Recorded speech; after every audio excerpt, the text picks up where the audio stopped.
Alright, so underneath the dash, that's where some of my rat's nests live. After, putting in all the projects and all this and that, you just kind of wire them up and set them up, and you're real excited to test them, and you don't clean them up. And, after a while, when you got 5 or 6 or 8 or 10 different wires wrapped around the brake pedal and the gas pedal, and you keep tripping on them, and they're in the way, and you can't get to the fuse block, it becomes a pain in the ass. Not to mention it's, a slight fire hazard, safety hazard, bullshit hazard, all that crap. So, let's clean all this junk up. So, my main connectors here, I already cleaned up a little bit once. I made a bunch of ground terminals instead of having a bunch of wires just wrapped around everywhere. I mean, it's kind of messy, but it works. It does the job. I don't really know how I could fix that too much better. I want to see if I can either relocate this relay chunk here, but, anyway, in order to tap into the fuse box and make it look all pretty, if you notice, my Jeep's got a shift interlock on it, which was a safety recall back in the day, so you had to put your foot on the brake in order to be able to shift out of gear. But it's hooked up to the fuse block by this little tiny connector. And all it is a spade with a little connector thingy on it. And if you notice, on the fuse block itself, it says accessory. And with that sitting in accessory, it only comes on when the ignition's on, which is very useful. But if you look around, you'll notice that there's a couple more.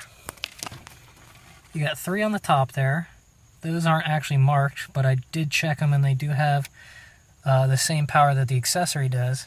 And if you come down here, there's some more, and even one that says battery. And I think that one goes straight from the battery, so that even bypasses the ignition if you need a hot at all times, which is really cool. So it got me thinking. Instead of using those 90-degree fuse taps or bullshit like that, I can't find the factory ones online. So what I'm going to use are these things. They are the terminals inside those lovely quick disconnect fittings that we love so much. You just yoink them out, and then you can put them in the fuse block where you need them. They fit in there rather well. So now we can tap into the accessory ports properly without wrapping wires around fuses and clean the mess up a bit. So I'm excited about that. Okay, so the first thing I'm going to focus on was actually I have a temperature gauge that's just chilling here. And I cleaned out that wire.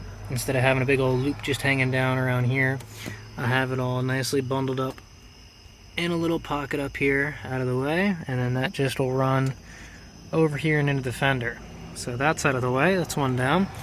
Second up is the CB radio, which I should have cleaned up, when I fucking installed it, just like everything else in here.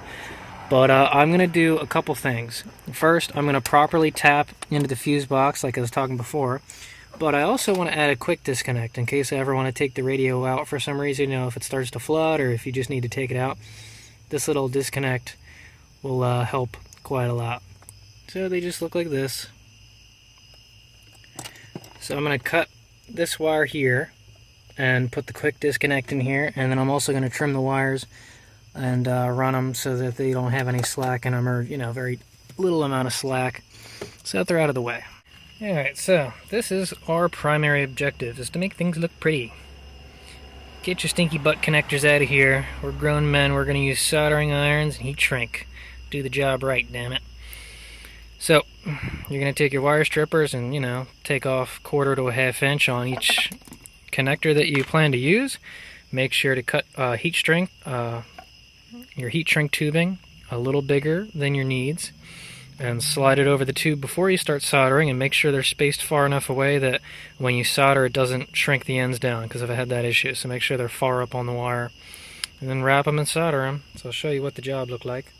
Okay, so after a little bit of fiddly farting around, you should end up with something sort of like this, where you just twist the wires together, make sure they're all good to go. Heat shrinks on there, red to red, black to black. Solder them up. Now here's the trick that I like to do. To properly solder, you're going to have the iron on one side of the wire and your flux core, your rosin solder, on the other side of the wire. So you don't want to just keep putting the heat shrink on the tip. You want to put it on the wire so that the wire heats up and properly takes it. A little bit on to get started.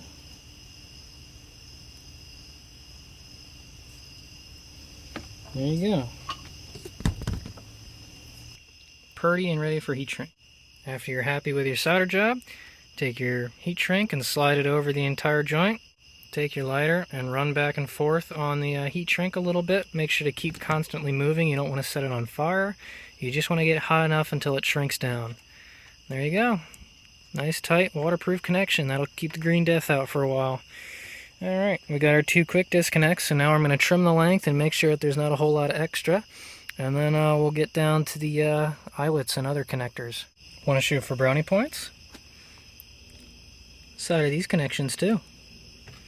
That way you know for sure that they're solid and they ain't going nowhere.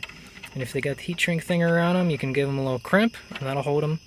These ones are not heat shrink. I tried one of the other ones that just caught on fire, so you know, give it a little test before you burn your beautiful work. So now we can run these and we're going to make sure that they stay out of the way of the pedal. And I'm going to try and follow some of the harnesses that are already in here closely, so that way they kind of look stock and they're out of the way. Okay, so CB radio is mounted up again. Little quick disconnect has been reconnected. And I ran the wires right up here following the stock harness. And then I have the positive wire right there running into the top of the fuse block. So I got the positive there. And then the negative splits off and follows right here. And it ends right here. So, look at that. Much nicer. Now, I'm going to focus on the E-lockers right here, because we got way too much wire. I kind of just wrapped it all up because I didn't feel like cutting it all to length. So, today we're going to cut it all to length. Now, with this one, we have a couple different feeds. We have 2 negative feeds for the relay. We've got 2 negative feeds for the switches over there. And we've also got 2 positive feeds that we're going to need accessory power also for the switches. Okay, so I'm finally starting to rein in all these crazy wires. So I got all the slack out of the engine bay. So that is the first part down and out of the way. So I'm going to do, I think I might do one side at a time so I don't confuse the relays for the front and the rear. But I'm just going to snip everything, run them where I need to, and solder them so that they're much smaller, and control this rat nest. Something that'll help you keep the wires where you need them to and make them more ruly. Every, like, you know, 10 inches or so, add some electrical tape and bundle them up real tight. And that way it'll keep them in nice tight strands and you can differentiate where everything's gone. Okay, for more tricky builds such as this one where we have 4 different wires coming off of each section, I like to use one of these little guys, a little third helping hand. These things are awesome. They got little alligator clips and bowl joints and it moves all around so that you can hold your wires in place. And it also acts as a heat sink so the heat doesn't go anywhere past it. So you twist it up and have that hold it, and then you got a SolidWorks surface so you can solder everything up. Don't forget your heat shrink. We're going to do these one at a time. Okay, so after lots of concentration and careful wire placement, you should end up with something like this. Isn't it pretty? Look at that. And if you notice, I left the ground wire full length because it's got a terminating wire on it. So I'm going to trim that one later when it's all running plumb. So there you go. That's one out of the way. Isn't this little bit so much nicer than all of this shit? Okay, time to do that on the next one. Alright, the rest of the wires are cleaned up. Tell me that don't look professional, huh? Huh? Look at that. Beautiful and ready to go. So now we can take our little bundle and wrap it where we need to and finish up the connections. Alright, let's take a look at the finished product. Look at all that room. Not a single wire anywhere near the brake pedal now. Oh man, look at that. No more fucking getting your foot caught and all kinds of bad things. So if we come up to our fuse box, look at that. Gorgeous. You can see the relays chilling in the back, and the wires just kind of run this way. And yeah, nothing zip tied yet. I gotta figure out exactly where it needs to sit, but it's a general location. There's our grounding wires there. Everything all nice and clean. Huh? Huh? I'm impressed. That is gorgeous. When that bottom cover goes down, you aren't going to see anything. Oh man. That is a good feeling. This is something I should have done a long time ago. Okay, so I don't know if I showed you the fuse box that I got yet. It's got a little plastic cover on it that kind of snaps off, and it has 8 fuse slots in it, so it's pretty cool. It was real cheap. It was like $6. The only thing that I don't like about it is that it doesn't have a main like bus bar point on it, which kind of sucks. So my plan is to run all 8 positive wires to a ring connector. Maybe not this size. I might group them into groups of 3s to have a couple smaller ring connectors, but they're all going to go to one spot, and then my main power feed wire is going to have another ring connector, so they all connect to there. Now you could also piggyback them or daisy chain them, but you'd need to have a thicker wire. I've done some math here and all kinds of other stuff to figure out what I have, what needs fuses, what has fuses, what needs relays, what has relays, this, that, and the other thing, some other optional stuff, how many totals, and all kinds of crap. So what I did for each wire that I have, I found out what the wattage was to find out the total watts, and then I'd convert that into amps by dividing the wattage by 12 volts. So, like for instance, the low beams, I know that they're 55 watts a piece, so if you multiply them by 2, you get 110 watts. And if you divide 110 watts by 12 volts, you get 9.2 amps. So I'm just stepping this up to like the next amperage. It could be 10, could be 15, whatever you want, but I'm just going with the bigger ones just so I can see total numbers here. So 100 amps is going to be the total if everything was running at the same time, and that only comes out to about a 10 gauge wire, so that's not too bad. So what I did, I looked here to figure out what my thickest wire was, and that's coming from my light bar, which is 250 watts, or stepped up to 25 amps, would be a 14 gauge. So I got some 14 gauge wire here, and that's what I'm using as my connectors. So that way they're all the same, and all the circuits are good up to 25 amps.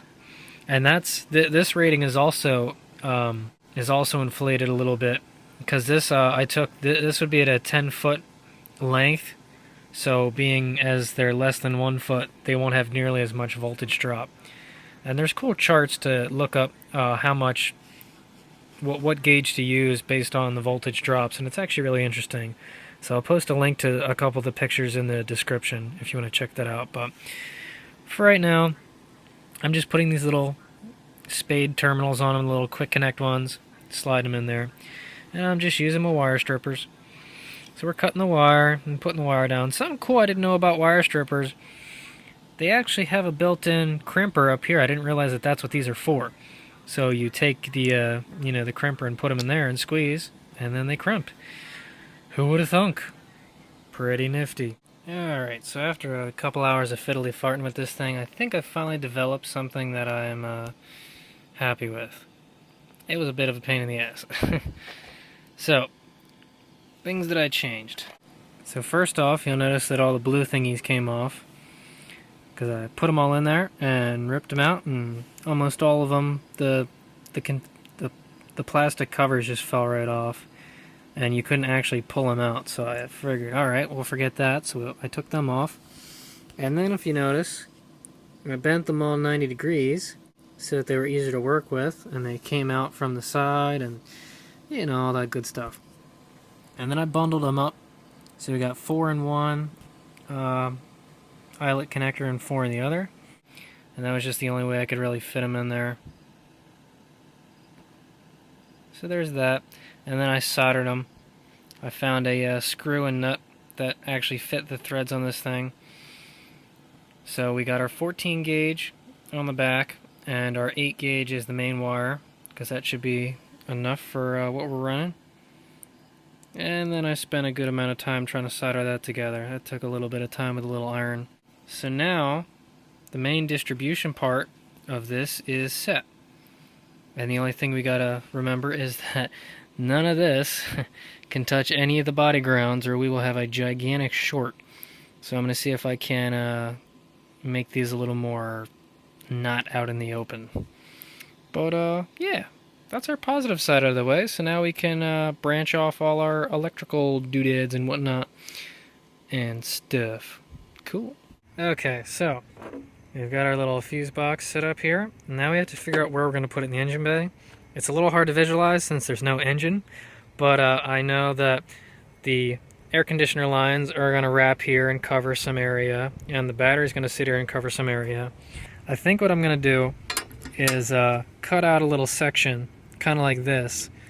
And if you notice, one of the bolts is going to be for the positive, so obviously I can't use it as a mounting bolt or it'll short circuit. So what I'm going to do is a system like this, where it's just held on with one bolt. So it's going to be held on the back side, and the front will just be free hanging, and I'll make sure that all the connections are covered so they don't accidentally hit anything.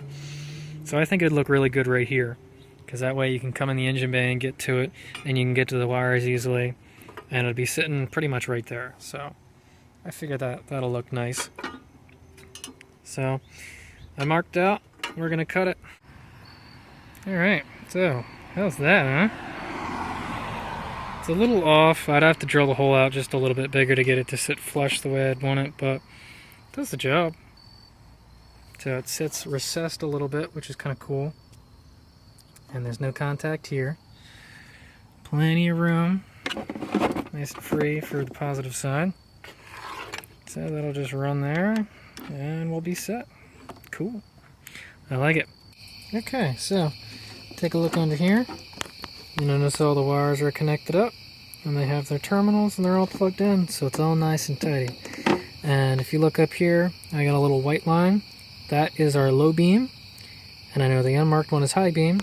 And over here on the lockers, the marked one is the front one, and the unmarked one is the rear one. So now they're all properly doohickied, and we got our positive feeds going there, and we got heat shrink on there to protect them so that they don't short out on stuff, because that would be bad. Don't want that. So now we just got to run this guy where we want, cut it to length, and solder on a connector. Now, there's a couple places that you could connect this. You could, connect it directly to the battery if you wanted to. That's okay. But I'm going to connect it, if there's room, to the distribution point. Because if you notice right here, we got one line for the battery. We got another line for the alternator. And then everything else just feeds off this. So by going to the main distribution point, all the, power is leaving in the same area and whatnot. So I'm going to see if I can't go there. So I'll have to trim all this up. Alright, so I'm doing the last wire here. And it's a big boy. So I guess the saying goes, if you got 'em, smoke 'em. This little doodadder just ain't cutting it right here. It just doesn't have the wattage that I need. This thing's 25 watts. This thing right here, this big old monster. This is 100 watts if you squeeze the trigger a little bit, and 150 watts if you really pull the trigger. She'll chooch it on there. It only took her about 6 or 7 seconds to heat the whole thing up and really get everything to bond properly. So now we got a good solid connection. Now we can hook it up to our distribution point once we put some heat shrink on there. And there we have it, the finished product. So you can see all 3 wires coming off the main distribution block point right here.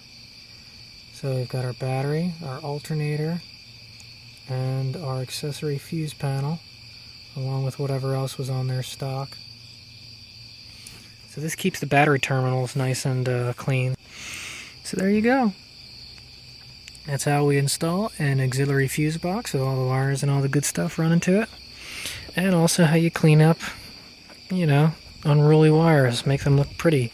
So that way, you're not tripping over your mess, you're not making a big old problem in the fuse block area, and just overall making things look pretty. Okay, well, that's enough wire fun for today. Hope you learned something.